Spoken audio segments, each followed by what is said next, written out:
Merci.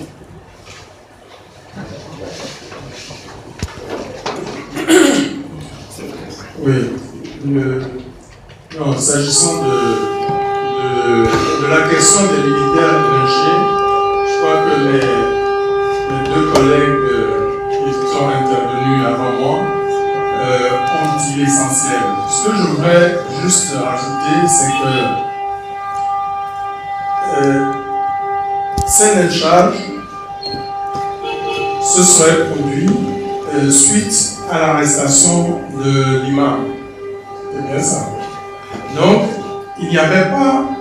Ces lynchages ne s'étaient pas produits suite à l'appel de l'opposition à une manifestation. D'accord? Donc, il faut que les choses soient claires. La deuxième chose, la deuxième précision que je voulais apporter, c'est qu'il faut distinguer deux choses. Il y a les faits. Apparemment, c'est vrai que des militaires ont été lynchés à mort, d'après ce que nous avons appris. Donc ça, c'est les faits. Et ces faits, vous disiez tout à l'heure que nous ne les avons pas condamnés. Nous ne pouvions pas les condamner avant d'en avoir la certitude. Donc, c'est suite à notre déplacement, à notre récent déplacement dans la préfecture de Tchaoudjo, que nous avons eu des précisions sur ce qui s'est passé.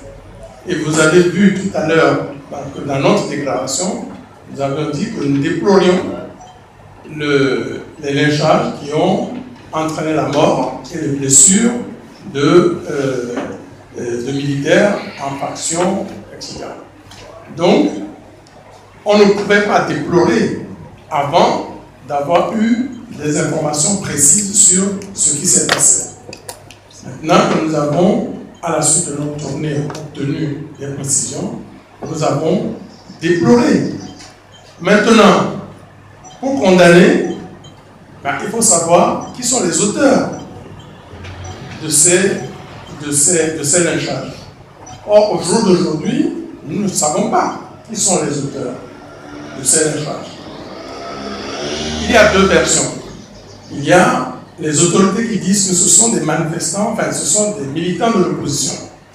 Et lorsque nous sommes allés là-bas, la plupart de nos responsables locaux ont pris le maquis, mais les témoignages que nous avons eus tendent à donner une autre version.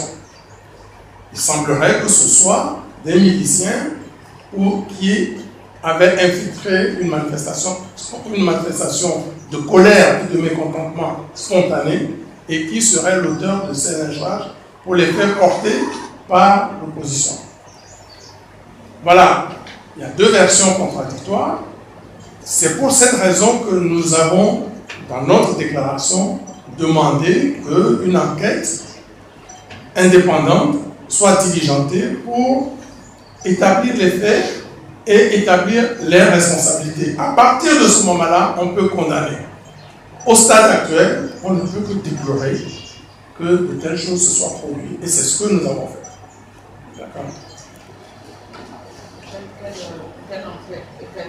Alors, oui, alors, on nous demandait, donc il y a un journaliste qui me demandait quel type d'enquête.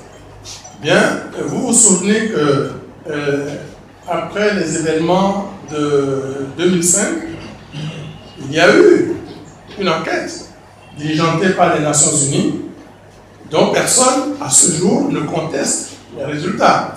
Et cette enquête avait établi que la prise de pouvoir sanglante de Faure Gnassingbé s'est traduite par au moins 500 morts. Pour nous, d'après nos propres estimations, c'est au moins le double. Mais cette enquête a établi qu'il y avait au moins 500 morts. Et personne ne le conteste. Ne l'a contesté jusqu'à présent. Bon, voilà. À partir de ce moment-là, ça veut dire qu'il y a des organisations dans les Nations Unies, etc., qui peuvent effectuer des enquêtes aux résultats crédibles. Donc voilà les genres d'enquêtes que nous souhaiterions qui puisse être diligenté pour établir la vérité des faits.